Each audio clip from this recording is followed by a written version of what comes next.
Olá! Hoje é dia da gente falar de um grande personagem, o Padre Orestes. Mas bem mais do que isso, a gente vai falar de vida. Ele teve um encontro marcado com a morte recentemente e está aqui contando essa história lépido e fagueiro. Amigo prestativo, disciplinado, natural de Novo Hamburgo, filho do seu Adão e da Dona Helena, é doutor em Ciências Sociais. O marido da Simone é especialista em sistema de planejamento de vendas e produtos na área calçadista do Vale dos Sinos. Pai de Eduardo e Ana Carolina, é diácono permanente da Igreja Católica e desenvolve um bonito trabalho como palestrante, abordando temas como drogas, família, amor e limite. Hoje teremos uma conversa de peso com José Silon Ferreira. Silon, professor Silon, diretor Silon, muito bem-vindo para essa conversa de peso. Obrigado, Rodrigo, obrigado pelo convite, né?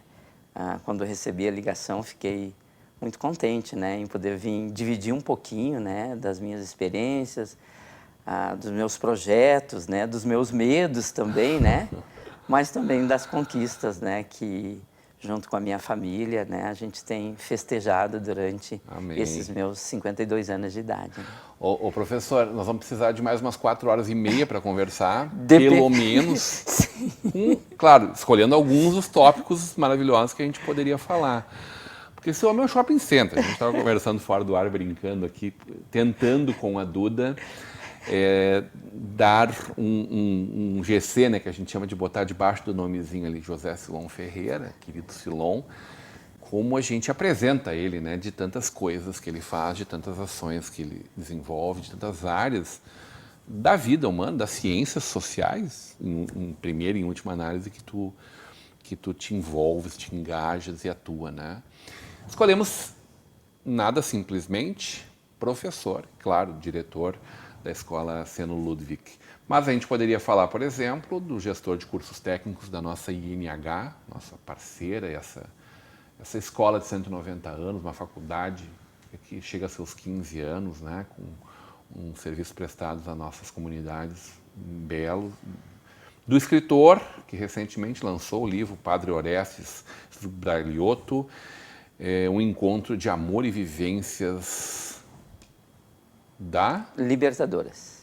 Amor e vivências libertadoras.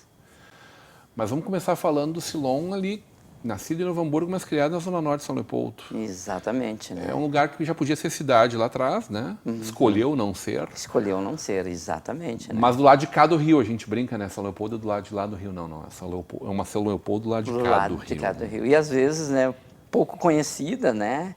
Ou com os conhecidos se confunde, mas realmente, né? Qual é a tua São Leopoldo, então? A minha São Leopoldo, nasci, né, aqui em Novo Hamburgo e morei na Charlau, um lugar chamado Beco, né? Por que Beco? Porque algumas famílias vindo de São Sebastião do Caí, ali no início da década de 70, né, vieram para cá. E ali tinha uma figura histórica, que foi vereador, daqueles vereadores ainda que não era remunerado, Antônio Guaglione. Né, morava naquela região e acolheu algumas famílias, entre elas o meu pai e minha mãe, né, vindo de lá com 2 filhos. O pai e a mãe ainda tiveram mais 6, né, eu sou de uma família de 8 filhos. O pai, né, funcionário da Amapá do Sul, aqui de Novo Hamburgo, né, tenho lembranças muito boas dessa empresa na minha infância, porque é ali que acontecia o Natal, né, ali que acontecia os presentes para nós, né. Então, uma empresa muito humana, né? E que acolheu meu pai, que trabalhou 35 anos, se aposentou e veio a falecer um ano depois, né? Que coisa. E eu sou o 6º de 8, né? Morando neste lugar, né? Chamado ali uma periferia, né? Porque era um lugar de ocupação. Fui criado ali, né? Com muita honra. Pelos meus pais, né, pelos irmãos mais velhos também, né, porque um criava o outro, né, consegui, um dos poucos que consegui terminar o 2º grau na idade certa, né? Eu terminei com 17 anos o meu segundo grau, claro, trabalhando durante o dia, logo que já apareceu o segundo grau à noite, né? Aquele segundo grau onde a gente tinha técnicas comerciais, técnicas industriais, técnicas domésticas, né? E vivi ali até os meus 22 anos. Depois a gente foi para Vila Bal também, na Zona Norte, e me casei com a Simone daí com os 26 anos, né? Até então ali trabalhava na área calçadista, no setor comercial, até os meus 34 anos. Fiz o vestibular na época, né? Muito caro, impossível de estudar. Passei na Fevale, na Unicinos, comecei relações públicas ali, né? Aqui na Fevale, mas tive que parar, né? Porque também, né? Como jovem, escolhi namorar, noivar, casar, formar família. Depois, então, de uma longa história, eu volto para a faculdade com os 35 anos. Dos 35 aos 52, eu fiz 2 faculdades, teologia, ciências sociais, fiz um mestrado, fiz um doutorado, estou no pós-doutorado. Isso a gente está falando. Esse valor da educação vem de onde? É estímulo da família ou é uma visão tua? Eu acho que são vários fatos que aconteceram. E com certeza né? os teus pais não tiveram essa oportunidade. Não, nem meus pais e nem os meus irmãos, né? Foi muitos fatos que aconteceram durante a minha vida, né? Tanto que a minha esposa primeiro vai, a Simone primeiro vai, ela se forma, né? A gente fez um planejamento, eu trabalho no técnico em planejamento, né? A gente fez um planejamento de vida, daí ela foi para a faculdade, daí ela se formou também com seus 30 e poucos anos, né? E depois ela disse, agora tu vai. Daí eu fui. Daí me formei, ela fez uma especialização e eu continuei, né? Continuei e ainda estou hoje, né, fazendo um pós-doutoramento lá na PUC. E a vida religiosa? É aquela história, tu entra pela dor ou tu entra pelo amor, né? Não tem, é um dos dois, né? E a vida religiosa, ela entra sim pela dor, né? Eu sempre brinco, Que né? idade? Foi na morte da minha mãe, foi com 30 anos, né? Ela era uma pessoa muito religiosa? A minha família, religiosa, mas religiosa por tradição, né? Por tradição, sim. Somente por parte da minha mãe, né? O meu avô e a minha avó eram muito católicos, né? Mas de tradição. Eu era o pascualino e natalino, né? Aquele que é na Páscoa e no Natal, né? Estamos juntos, mais ou menos juntos. Mais ou menos, né? Tanto né? Tem uma história que eu conto nas minhas palestras, que a Simone era do CLJ da igreja. E eu mandei ela escolher entre a igreja e eu. E ela escolhe eu, né? Tu vê as histórias. Daí lá com os 30, com a perda da minha mãe, eu conheço uma figura, né, no bairro Campina, chamado Padre Orestes Stragliotto, conheci ele em vida, onde eu estava eu sempre conto, era o 9º mês de falecimento da mãe, eu estava né, pedindo intenções, né, e bate aquela figura nas minhas costas e pergunta o que eu fazia dentro da igreja. Eu disse, eu vim rezar. Ele disse, não, tu não sabe rezar. E feito isso, ele me convida para vir na igreja. Vem segunda-feira aí que eu vou te ensinar a rezar. Eu cheguei lá, tinha 2 pessoas, ele me deu a tesouraria da igreja. Que maravilha. E a partir dali, então, eu comecei a fazer cursos, né? Fiz cursos dentro da Diocese de Novo Hamburgo, aqui. E ele me incentivou muito a voltar a estudar, né? Aí fiz o curso de diaconato, né? Não tinha idade. Diz que ele era um homem, poderia se dizer, truculento de alguma forma. Sim. De rompantes. Gringão, aqueles bem... Gringão, mas com um coração extremamente acolhedor. Um intelectual orgânico, né? Ele conseguia ver além do que a gente vê nas pessoas, né? Ele via o potencial que as pessoas tinham, né?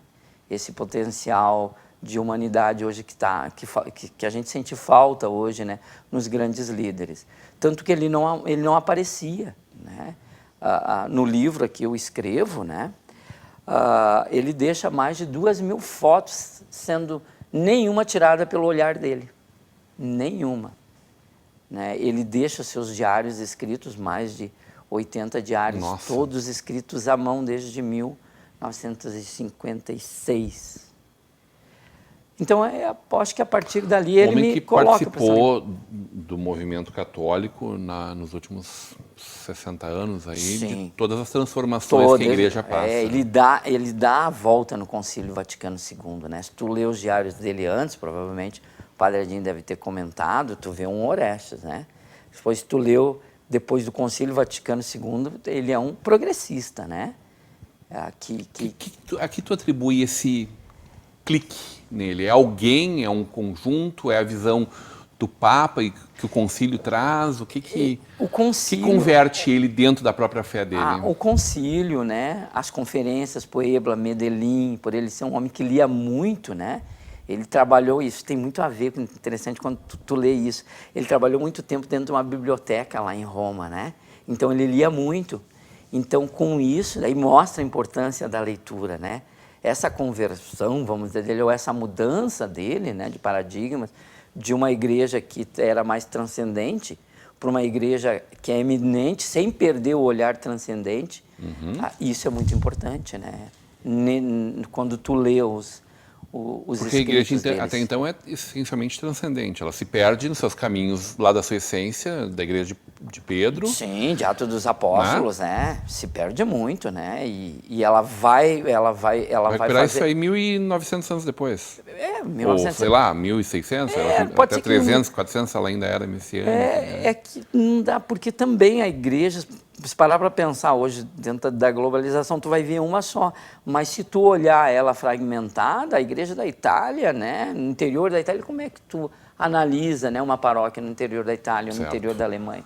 Não tem, né? Nem escritos não tem sobre isso. Ou no sudeste da Ásia. Exatamente, né? Então... Onde ela precisa lutar para ser viva e atender. Então provavelmente também trabalhava o imanente, né, as coisas materiais, certo, olhando para as coisas, né, do céu, né? Maravilha, maravilha. Eu quero conversar contigo um pouco sobre o magistério, né? Essa outra profissão de fé tua, e uma escolha de sair do mundo mais corporativo e te transformar num catedrático. E, claro, saber um pouquinho mais do Padre Orestes, da liderança dele na tua vida, né? Da liderança, não sei se material ou espiritual, essencialmente, mas que te faz chegar a essa tua vivência hoje, tendo passado por uma experiência tão dramática quanto o diagnóstico que tu recebeu há poucos meses atrás, né? Sim. Na volta do intervalo, hoje numa conversa de peso com o José Silon Ferreira.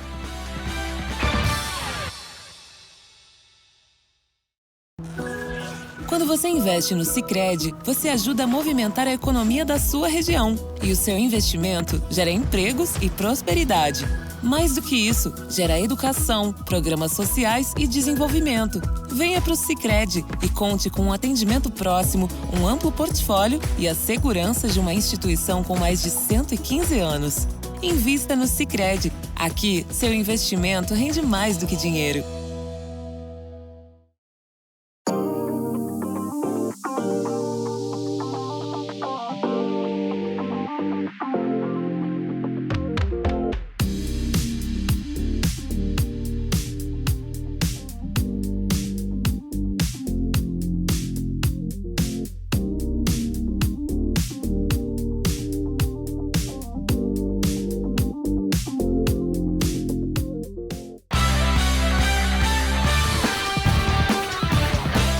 De volta para uma conversa de peso, hoje recebendo o professor, diretor, e aí todo o shopping center que a gente falava no primeiro bloco, José Silon Ferreira, nosso querido Silon, num oferecimento de Sicredi.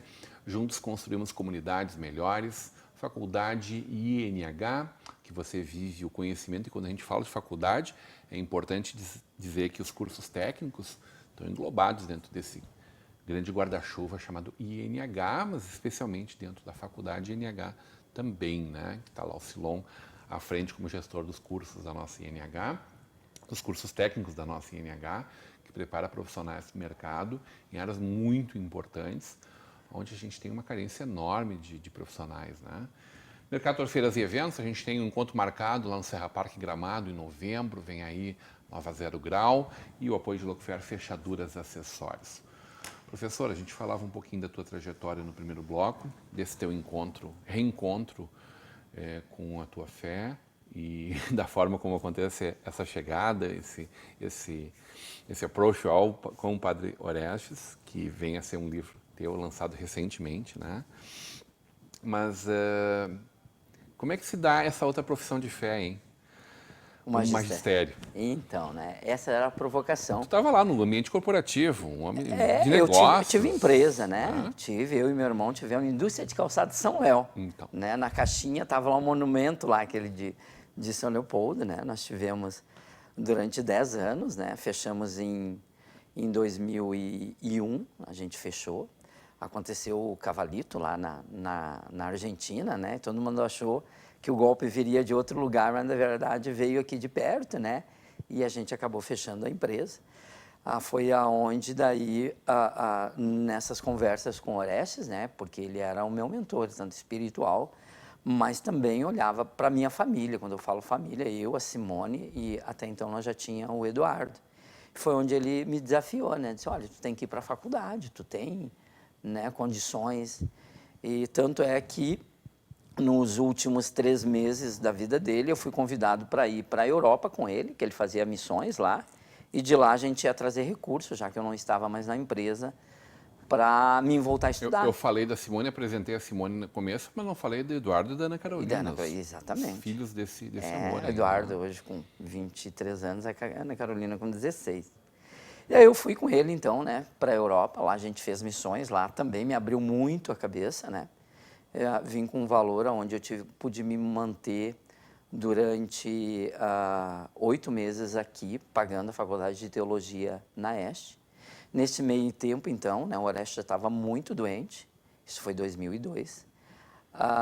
Ele volta de lá, eu volto antes, um pouquinho, eu volto em fevereiro, ele volta em março e ele vem falecer em junho, há 20 anos atrás, 2002, né? Eu continuei, então, a faculdade de teologia, mas era muito cara na Este, acabei, então, parando. Foi da onde a gente fez aquele planejamento, né? Onde a Simone voltou a estudar, depois eu voltei, porque aquilo ali ficou eu tenho que voltar. E daí consegui aproveitar muitas disciplinas minhas que eu tinha feito na Este ali, né? Eu tinha feito várias, né? Quase terminado. E fui para Ciências Sociais. Fiz Ciências Sociais, já estava trabalhando no mercado, na área comercial, uma empresa de componente aqui de Novo Hamburgo. E me formei, então, em Ciências Sociais, né? Nesse meio tempo eu conheci uma outra figura histórica chamada Hilário Dick, né? Professor Hilário Dick, né? Jesuíta, onde trabalhou muitos anos, né? Sua vida toda com juventude. Fui bolsista dele no Observatório Juvenil. E de lá para cá, então, ali na graduação, eu já comecei a produzir livros com ele em pesquisas na área da juventude, na área da educação. Tanto que a gente lançou em 2010 um livro, né, sobre violência e segurança para além de um monótono estribilho em São Leopoldo. Aqui eu estava terminando a minha graduação. Feita essa graduação, eu fiz o processo de seleção para mestrado. Entrei no mestrado com orientação do professor Carlos Gadeia. Para além de um monótono estribilho, quer dizer que é bem mais do que um textinho pronto ali. Vamos conversar mais sobre esse negócio? Esse livro é uma aqui provocação? É uma provocação, né? Onde tu olha o jovem como violento, né? Por isso que é por além. Qual é o estribilho que tu ouve, né? O jovem é violento, o jovem é violento. Nós fomos para ruas para ver o que o jovem falava sobre violência, né? E aqui a gente descobriu, né, que a violência, o jovem também é um agente, né, mas a violência vem de fora, né. Quando eu falo sobre segurança, né, escolar, quando eles falam sobre violência na escola, a violência não está na escola, ela vem de fora da escola, né. E aqui a gente detecta, né, os 2 lugares mais perigosos da violência. O primeiro lugar é a rua, o segundo é a família. Está aqui escrito nesse livro. Aí fiz o mestrado, durante o mestrado a gente... Pavlov já nos ensinou isso aí há centenas de anos. Centenas, né? Sim. Foram os frutos do meio que a gente está. Né? Justamente, é o fruto. E isso tu percebe, né? E daí depois, então, junto com o Hilário, já no meu mestrado, e junto com o professor Carlos Gadeia, junto com o professor Cerveira, né, a gente publica um outro livro, é A Vivência Religiosa dos Jovens da Diocese de Novo Hamburgo. A gente ofereceu para a Diocese de Montenegro, desculpa, para de Novo Hamburgo, a gente acabou não fechando, fechamos lá com Montenegro, muito rico. O João vai falar sobre espiritualidade, o que ele pensa sobre igreja e tudo mais, né? Já no final, então, já adentrando no meu doutorado, junto com o Hilário Dick e com o professor Cerveira também, né? A gente queria saber, então, sobre os alunos, né? O que falam os alunos, por onde navegam os alunos do ensino médio de São Leopoldo e Novo Hamburgo. E nós lançamos esse caderno aqui pelo IHU, né? Uma publicação, né? Aonde a gente foi fazer esse estudo sobre o jovem e o adolescente, por onde eles navegam, né? Quais são os mares que eles navegam, né? Uma publicação muito legal também. Qualquer coisa que o Humanitas gera é maravilhoso, maravilhoso, riquíssimo, né? Riquíssimo, foi, riquíssimo. Não estou dizendo que o trabalho de vocês é qualquer coisa, Sim. mas tudo que sai de lá é maravilhoso. Foi um trabalho maravilhoso. Tem um trabalho primoroso nesse sentido. E nesse meio Os jesuítas, tempo, né, de maneira geral, fomentam isso. sim. Maravilhoso. Essa relação me parece que a relação com o professor Cerveira, Alexandre Cerveira, ela vem lá de São Sebastião do Caí, Na verdade, vem lá da infância, né? A gente teve contato até os 9 anos. Depois, com os 34, a gente se reencontra na indústria. Mas as famílias de vocês? Sim, somos primos irmãos, né? Né? O pai, falecido pai dele. A turma vem de lá. O falecido pai dele é irmão da minha falecida mãe, né? Somos primos irmãos. E se reencontramos depois de 20 e poucos anos, né? Em uma indústria, ele como gerente industrial e eu como gerente comercial ali em 2003. Dali para a frente nós fizemos essa relação, né? Essa gestão de business fatalmente leva a ser, além de professor, gestor de uma escola. De uma escola, que é o seno onde eu estou. Que eu fiz o concurso daí em 2012, fiz o concurso, a professor de Sociologia, estou há 10 anos na escola e há 7 anos eu divido como supervisor e orientador educacional e nos últimos 4 anos como gestor, né? Ou seja, eu tive 1 ano como gestor presencial, 2 anos como gestor da escola à distância, porque veio a pandemia, né? O Seno Frederico Ludwig, que hoje é uma escola referência no estado, né? Com a gestão com os meus vice-diretores na região. Nós temos uma fazendinha escolar dentro da escola. Eu ia dizer, numa área marginalizada da nossa cidade. Eu sempre digo que é uma periferia dupla, né? Porque nós estamos nos limítrofes de Novo Hamburgo, ali em Canudos. Para quem vive, né? Entre Campo Bom, entende? Então, nós estamos ali, o que nos divide é o arroio ali, entre Campo Bom, né? O Aeroclube ali, entre Campo Bom e Novo Hamburgo. Uma comunidade excelente, claro né? Que sim. Que nos devolve... Trabalhadora, nos devolve, assim, um resultado muito bom. Eu não tenho problema de violência dentro da escola, né?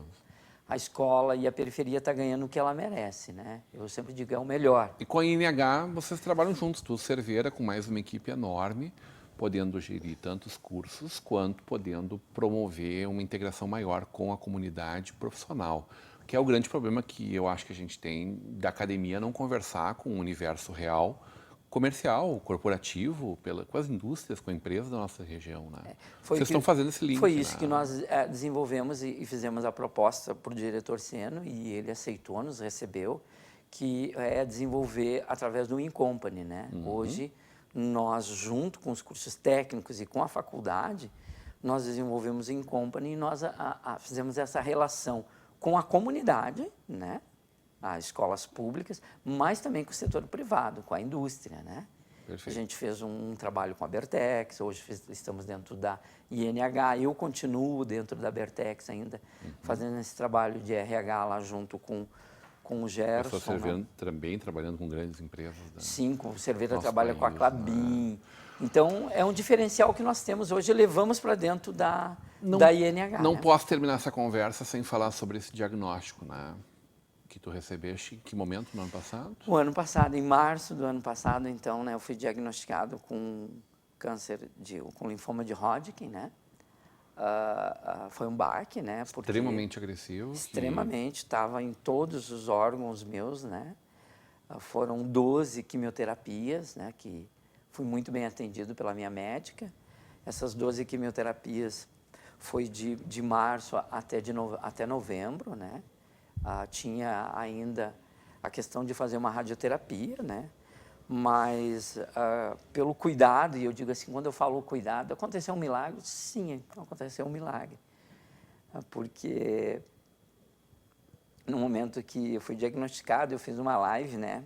Eu tenho muitos seguidores ali, e a quantidade de mensagem que eu recebi é extraordinária, né? De pessoas distantes, que eu tenho uma rede muito grande, né? Que estavam em oração, estavam em prece, estavam rezando, né? E uma positividade muito grande, né? A minha comunidade, que eu pertenço, né? Conta esse fato para dizer assim que eu faço celebração da palavra e naquele dia, um domingo de manhã, 8 horas da manhã, eu não deixei de fazer nada. Eu fiz, a minha vida seguiu normalmente, eu só não ia naquele dia que eu fazia a quimioterapia.